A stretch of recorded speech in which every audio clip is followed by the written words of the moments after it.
Good day to everyone. In this video, let us see why we want to write the test plan and when we will write the test plan.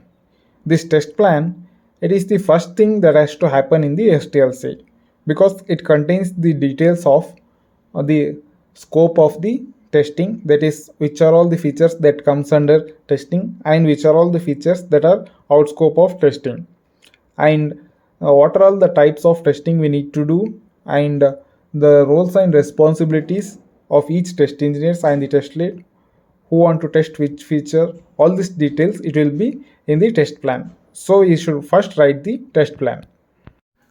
Software testing, it is an important step in the software development life cycle. It ensures that we are delivering a good quality of the software or the deliverables to the customer. If we want to deliver a bug-free or a defect-free software within a stipulated timeline, then we should first start with the test plan. The test plan, it serves as a framework or a guide for a successful project. It will help us to control the risks as well. It is like a proof which we can refer in the future. The test plan, it serves as a proof for us in the entire project. For example, we'll develop a software, test it, and we'll deliver the software to the customer. Now the customer will say that we have found some of the defects in the software and also some of the requirements that we had provided at the beginning has been missed in the software. Now we can go back to the requirement collection or the test plan and see if the customer had really given those requirements or have we missed those requirements or not. Now after verifying the test plan and the requirement collection, if we come to know that the customer himself he had missed to provide those requirements, then we can go back to the customer and show him the test plan and say that you have only missed these requirements. Hence, this serves as a proof for us. With a proper test plan, we can deliver a high quality of a software within a stipulated time frame because all the features it will be distributed among the test engineers. Their roles and responsibilities it will be clearly mentioned in the test plan, and what kind of testing it needs to be done, those details also it will be mentioned in the test plan, and which are all the features that needs to be tested and which are all the features that need not be tested. All the scopes and outscope all will be mentioned in the test plan. If we don't have the test plan, then it may create the misunderstanding about the roles and responsibilities.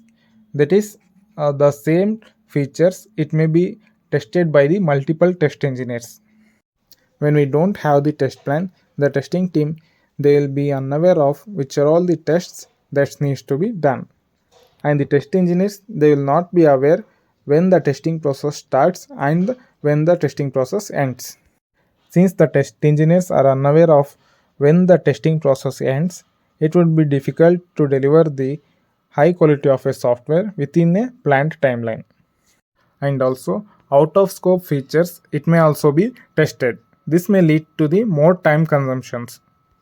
So in order to avoid such types of problem, we should always have the proper test plan.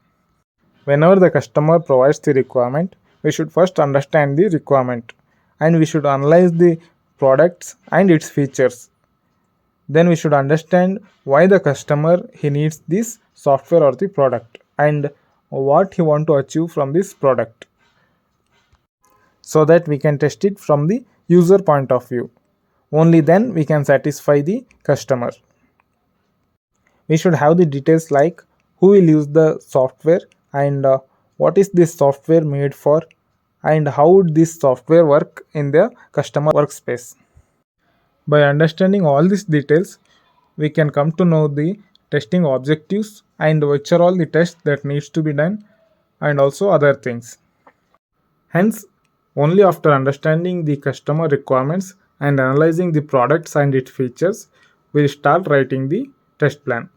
The test plan it is prepared by the test lead, test manager and the test engineer, wherein the test lead he will write 60% of the test plan, the test manager will write 20% of the test plan, and the remaining 20% it is written by the test engineer. Thank you for watching our video. Please do not forget to subscribe to our channel so that you do not miss any of our video or updates. Thank you.